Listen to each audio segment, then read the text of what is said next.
PM Modi का France दौरा हुआ खत्म। संयुक्त अरब अमीरात के लिए हुए पीएम रवाना। यूएई के शासक महामहिम शेख मोहम्मद बिन जायद अल नहायान के साथ होगी वार्ता। पीएम मोदी की यात्रा के दौरान यूएई के साथ ऊर्जा, शिक्षा, स्वास्थ्य, खाद्य सुरक्षा, फिटनेस और संस्कृति जैसे क्षेत्रों में सहयोग बढ़ाने पर होगी चर्चा। यूएई रवाना होने से पहले पीएम मोदी के सम्मान में पेरिस में लूव्र म्यूजियम में डिनर का आयोजन। राष्ट्रपति इमैनुअल मैक्रों और फर्स्ट लेडी ने किया स्वागत। पीएम मोदी और राष्ट्रपति इमैनुअल मैक्रों ने दोस्ती का जाम टकराया।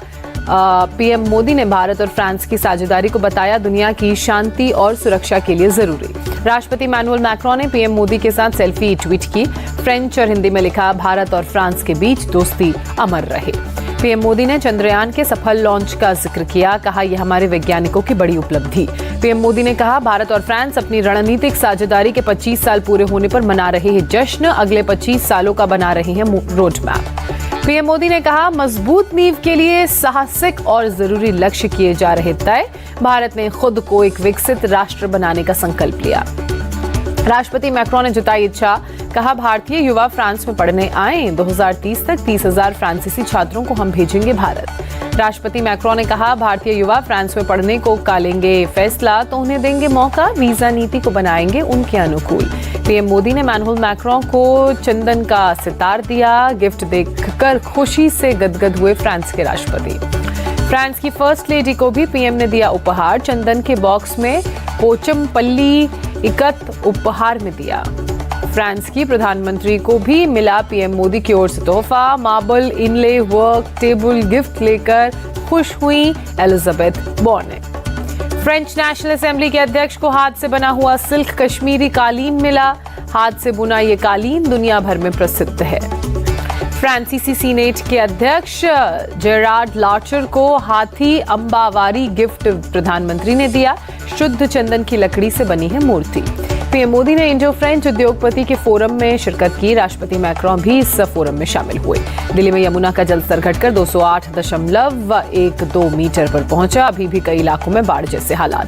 दिल्ली के एलजी वीके सक्सेना देर रात पहुंचे। आईटीओ से सटे हाथी घाट अधिकारियों के साथ लिया हालात का जायजा। इंद्रप्रस्थ मेट्रो स्टेशन के पास सेना के जवान सैंडबैग रखकर पानी को रोकने की कोशिश में जुटे। एलजी ने सेना अधिकारियों से ली जानकारी। दिल्ली में जलभराव को लेकर बोले उपराज्यपाल वीके सक्सेना। रेगुलेटर पर आ रही पानी का प्रेशर रुका। अब यमुना की ओर जा रहा है पानी। आईटीओ के पास खराब ड्रेन रेगुलेटर को आर्मी की मदद से रीस्टॉक किया गया। आईटीओ बैराज के बंद पड़े 5 गेट से आर्मी ने सिल्ट हटाया। आर्मी इंजीनियरिंग कोर के 3 ऑफिसर और 6 जेसीओ ने संभाला मोर्चा। 45 जवानों की मदद से किया गया रीस्टॉक। दिल्ली के आईटीओ में शुक्रवार की रात तक भरा पानी। ट्रैफिक को आवाजाही में मुश्किलों का लोगों को करना पड़ा सामना। दिल्ली में आईटीओ बैराज के जाम 5 गेट बने दिल्ली के लिए मुसीबत। देर रात 1 गेट खोलने में मिली कामयाबी। सेना के जवाब में बैराज के 4 गेट खोलने में सेना के जवान जुटे। नेवी के गोताखोर गैस कटर से गेट्स को काटने की कोशिश में। सीएम केजरीवाल का आरोप, बैराज के गेट की देखभाल की जिम्मेदारी हरियाणा सरकार की। लापरवाही की वजह से गेट जाम हुए। आम आदमी पार्टी सांसद संजय सिंह ने हरियाणा सरकार पर बड़ा आरोप लगाया। कहा, दिल्ली को डुबोने के इरादे से हथनीकुंड का पानी यमुना में छोड़ा गया। हरियाणा के सीएम मनोहर लाल खट्टर ने जवाब दिया। कहा, बाढ़ जैसी प्राकृतिक आपदा पर राजनीति नहीं करनी चाहिए। पानी छोड़ना मजबूरी था। सीएम खट्टर ने कहा, हथनीकुंड से जब पानी छोड़ा गया दिल्ली सरकार को पहले इसकी जानकारी दी गई, इसलिए आरोप लगाना गलत है। कांग्रेस ने बीजेपी और आम आदमी पार्टी पर लगाया ब्लेम गेम खेलने का आरोप। पवन खेड़ा ने कहा, इसी वजह से दिल्ली की जनता डूब रही है। पवन खेड़ा ने केजरीवाल के रुख को बताया गलत। कहा, अगर सरकार ने ड्रेन्स की साफ सफाई की होती, यमुना की शेल्टिंग कराई होती तो ये हाल ना होता।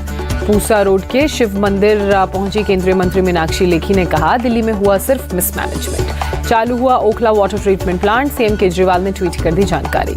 दिल्ली के जहांगीरपुरी में 3 बच्चों को डूबने से मौत हुई। मेट्रो साइट पर बाढ़ के पानी से बनी झील में नहाने के दौरान हुई मौत। केजरीवाल ने जहांगीरपुरी हादसे पर दुख जताया। कहा, पानी का बहाव तेज, नदियों से दूर रहें। सीएम योगी ने सहारनपुर में बाढ़ प्रभावित इलाकों का हवाई सर्वेक्षण किया। राहत शिविरों का दौरा किया और राहत सामग्री बांटी। गाजियाबाद के सांसद वीके सिंह ने लोनी इलाके में जलभराव का हेलीकॉप्टर से जायजा लिया। अधिकारियों को समस्या के समाधान का निर्देश दिया। नोएडा में जलभराव से हो रही परेशानी, सेक्टर 135 में कई जगहों पर पानी भरा। उत्तराखंड में अगले 3 दिन भारी बारिश की आशंका, मौसम विभाग ने जारी किया रेड अलर्ट। कुमाऊं, चमोली और पौड़ी सहित कई जिलों में मूसलाधार बारिश का अनुमान, लोगों से सावधानी बरतने की अपील। कोटद्वार में 13 साल के अंदर टूट गया मालन का ब्रिज, पानी के तेज बहाव में बह गया। 67,000 पर्यटकों का रेस्क्यू किया गया। हिमाचल प्रदेश के सीएम सुखविंदर सुक्खू ने कहा, कसोल और तीर्थन में फंसे लोगों को निकालने का काम अभी जारी।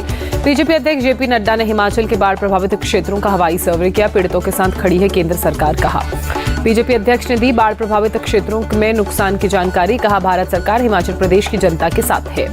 मध्य प्रदेश के शाजापुर में बारिश का कहर, कई नदी और नाले उफान पर। पानी के तेज बहाव के बीच पुल पार कर रहे हैं लोग, जरा सी चूक जान पर पड़ सकती है भारी। पश्चिम बंगाल में बारिश के बाद लोग परेशान, सिलीगुड़ी नगर निगम के कई हिस्सों में जलभराव। यूनिफॉर्म सिविल कोड पर नागरिकों की राय शुमारी के लिए लॉ कमीशन ने बढ़ाई डेडलाइन, 28 जुलाई तक नागरिक दे सकते हैं अपनी राय। लॉ कमीशन ने यूसीसी पर 14 जून को मांगी थी नागरिकों और संगठनों की राय, जवाब दाखिल करने के लिए दिया था 1 महीने का वक्त। यूनिफॉर्म सिविल कोड के मुद्दे पर शिया धर्मगुरुओं ने आज दिल्ली में बुलाया सम्मेलन, इमामिया हॉल में सुबह 10:30 बजे धर्मगुरु रखेंगे अपनी राय। ऑल इंडिया मुस्लिम मुशावरत ने यूसीसी का गैर जरूरी बताया, कहा एक रूपता लाने के लिए मौलिक अधिकारों में दखल नहीं दिया जा सकता। यूसीसी पर एआईएमआईएम चीफ असदुद्दीन ओवैसी ने लॉ कमीशन को भेजी अपनी राय, कहा चुनाव से पहले मुद्दों को भटकाने के लिए बीजेपी उठाती है ये मुद्दा। ओवैसी ने सरकार पर यूनिफॉर्म सिविल कोड थोपने का आरोप लगाया, कहा गरीबी, बेरोजगारी, महंगाई, चीनी, घुसपैठ जैसे मुद्दों से भटका रही है सरकार। बरेली में जमीयत उलेमाए हिंद की तरफ से तैयार बारकोड को मस्जिद के गेट पर चिपकाया गया। लोगों से अपनी राय देने के लिए कहा गया। लोगों ने अपनी राय देते हुए समान नागरिक संहिता का विरोध किया। नासिक में आज एक मंच पर दिखेंगे एकनाथ शिंदे और डेप्यूटी सीएम देवेंद्र फडणवीस और डेप्यूटी सीएम अजीत पवार। सरकार आपके द्वार कार्यक्रम को करेंगे संबोधित। एनसीपी में बगावत के बाद पहली बार अजीत पवार और शरद पवार की मुलाकात। शुक्रवार की रात शरद पवार के घर पहुंचे अजीत पवार। शरद पवार की पत्नी के हाथ के सिस्ट का हुआ ब्रीज कैंडी अस्पताल में ऑपरेशन, सेहत का हाल जानने के लिए सिल्वर ओक गए थे अजीत पवार। महाराष्ट्र में कैबिनेट विस्तार, अजीत पवार को मिला वित्त मंत्रालय और योजना विभाग। अजीत पवार ने शुक्रवार को ही संभाला कार्यभार। छगन भुजबल बने खाद्य एवं आपूर्ति मंत्री। धनंजय मुंडे को कृषि और हसन मुशरीफ को मिला medical education department. Dilip Walse Patil को सहकारिता और संजय बंसोड़ को खेल एवं युवा कल्याण की जिम्मेदारी। अनिल पाटिल संभालेंगे मदद व पुनर्वसन विभाग। मंत्रालय के बंटवारे को लेकर कोई नाराजगी नहीं, गिरीश महाजन बोले विपक्ष का काम अफवाहें उड़ाना। छत्तीसगढ़ सरकार ने मंत्रिमंडल में किए कुछ बदलाव। मोहन मरकाम को मंत्रिमंडल में जगह, अल्पसंख्यक विकास विभाग को दी गई जिम्मेदारी। डेप्यूटी सीएम टीएस सिंहदेव को मिला ऊर्जा, लोक स्वास्थ्य और यांत्रिकी का जिम्मा। चिकित्सा, शिक्षा और जीएसटी विभाग भी मिला। राज्य के गृह मंत्री ताम्रध्वज साहू को गृह, जेल, लोक निर्माण की जिम्मेदारी। पर्यटन, कृषि विकास और जैव प्रौद्योगिकी विभाग भी दिया गया। रविंद्र चौबे के पास ग्रामीण विकास, संसदीय कार्य, पशुधन विकास की जिम्मेदारी। मछली पालन, जल संसाधन, शिक्षा, सहकारिता विभाग भी सौंपा। विपक्षी दलों की बैठक में शामिल हो सकते हैं अरविंद केजरीवाल। 17 और 18 जुलाई को बेंगलुरु में होगी विपक्षियों की दूसरी बैठक। दिल्ली में आज जैन समाज, जैन मूर्ति काम कुमार नंदी की हत्या के विरोध में रैली। सुबह 8 बजे ऋषभ विहार से कर्नाटक भवन तक विरोध मार्च। नागपुर में संतों के साथ सड़क पर उतरा जैन समाज। आचार्य काम कुमार नंदी की हत्या का विरोध। पटना लाठीचार्ज मामले में बीजेपी के सीनियर नेता समेत 63 पर केस दर्ज। पुलिस पर मिर्ची पाउडर फेंकने का आरोप। पटना लाठीचार्ज पर बीजेपी ने किया उच्च स्तरीय समिति का गठन। जेपी नड्डा को रिपोर्ट देगी कमेटी।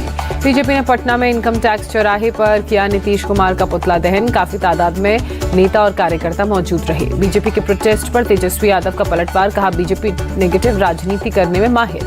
माफिया अतीक अहमद की पत्नी शाइस्ता परवीन और बमबाज गुड्डू मुस्लिम को मिली लोकेशन, पुलिस को मिली कोलकाता के पास होने की संभावना। प्रयागराज पुलिस ने एक एसपी सहित पुलिस टीम को कोलकाता रवाना किया। कोलकाता में 5 दिन पहले ट्रैक की गई थी शाइस्ता की लोकेशन। माफिया अतीक अहमद और अशरफ की हत्या मामले में एसआईटी ने सीजेएम कोर्ट में दाखिल की चार्जशीट। 56 पन्नों की चार्जशीट के साथ 2000 पन्नों की केस डायरी तैयार। G20 सम्मेलन में साइबर सुरक्षा पर बोले केंद्रीय मंत्री अश्विनी वैष्णव, साइबर सुरक्षा हो गई है बहुत जरूरी। अश्विनी वैष्णव ने कहा साइबर सुरक्षा पर कड़ा कदम उठाना जरूरी। साइबर अपराध राष्ट्र की सीमाओं को नहीं जानता। देश भर में आज शिवरात्रि की धूम। मंदिरों में जलाभिषेक के लिए सुबह से लगा शिव भक्तों का तांता।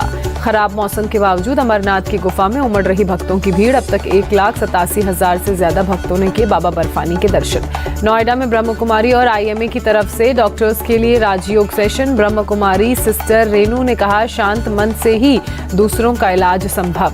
योग सेशन में बोले सांसद डॉक्टर महेश शर्मा, मेडिटेशन के जरिए जिंदगी और काम करने का तरीका सीखा जा सकता है। रूसी प्राइवेट आर्मी वैगनर के लड़ाकों को मिला नया काम, बेलारूस की सेना को दे रहे युद्ध की ट्रेनिंग। बेलारूस ने जारी किया ट्रेनिंग का वीडियो, सैनिकों को गोली चलाने और मेडिकल सुविधा मुहैया करवाने के तरीके बताते दिखे मास्क लगाए वैगनर लड़ाके। जापान की स्पेस एजेंसी जाक्सा को बड़ा झटका, टेस्टिंग के दौरान फटा रॉकेट का इंजन। अकिता प्रांत के नोशिरो परीक्षण केंद्र में टेस्टिंग के दौरान हुआ धमाका, ब्लास्ट में किसी के हताहत होने की खबर नहीं। वित्त मंत्री निर्मला सीतारमण ने साफ किया, नई टैक्स व्यवस्था में 7,27,000 की सालाना आमदनी पर नहीं देना होगा टैक्स। वित्त मंत्री ने बताया ज्यादा टैक्स रिफंड पाने के उपाय, कहा सही टैक्स रिजीम का करें चुनाव, सरकारी सेविंग्स स्कीम में करें निवेश। भारतीय विदेशी मुद्रा भंडार में लगातार बढ़त जारी, 1 अरब 23 करोड़ डॉलर की उछाल दर्ज की गई। भारतीय विदेश मुद्रा भंडार 596 अरब 28 करोड़ डॉलर पर पहुंचा। आरबीआई ने जारी की 7 जुलाई को खत्म हुए हफ्ते की रिपोर्ट। थोक महंगाई दर 8 साल के न्यूनतम स्तर पर पहुंची, जून में -4.12% पर आया। भारत का निर्यात जून में 22% गिरकर 32 अरब 97 करोड़ डॉलर पर पहुंचा। अमेरिका और यूरोप में मंडी का पड़ा असर। डोमिनिका टेस्ट के तीसरे दिन भारत जीता, वेस्टइंडीज को पारी और 141 रनों से शिकस्त दी। वेस्टइंडीज की दूसरी पारी 130 रन पर सिमटी, भारतीय गेंदबाजों के सामने घुटने टेके कैरेबियाई खिलाड़ी नजर आए। वेस्टइंडीज की तरफ से अथानजे ने सबसे अधिक 28 रन बनाए, जेसन होल्डर ने 20 रनों की पारी खेली। भारत की तरफ से अश्विन ने दूसरी पारी में 7 विकेट चटके, रविचंद्रन अश्विन की ये कामयाबी। वहीं रविंद्र जडेजा ने 2 विकेट लिए, सिराज को 1 विकेट मिला। यशस्वी जायसवाल बने प्लेयर ऑफ द मैच। यशस्वी ने खेली 171 रनों की शानदार पारी। भारत ने तीसरे दिन अपनी पहली पारी में 5 विकेट के नुकसान पर 421 रन बनाकर घोषित किया। पहली पारी में ली 271 रनों की लीड। डोमिनिका टेस्ट में यशस्वी जायसवाल ने डेब्यू कर रचा इतिहास, अपने पहले ही टेस्ट में सबसे अधिक गेंद खेलने का बनाया रिकॉर्ड। सारा अली खान मां अमृता के साथ नए ऑफिस की तलाश में जुटी। जिम आउटफिट में एक नई बिल्डिंग से निकलती सारा का वीडियो हुआ वायरल। रॉकी और रानी के प्रचार में जुटी आलिया भट्ट ने अपने हाथ से उठाकर फोटोग्राफर की चप्पल दी, सोशल मीडिया पर लोगों ने तारीफ की।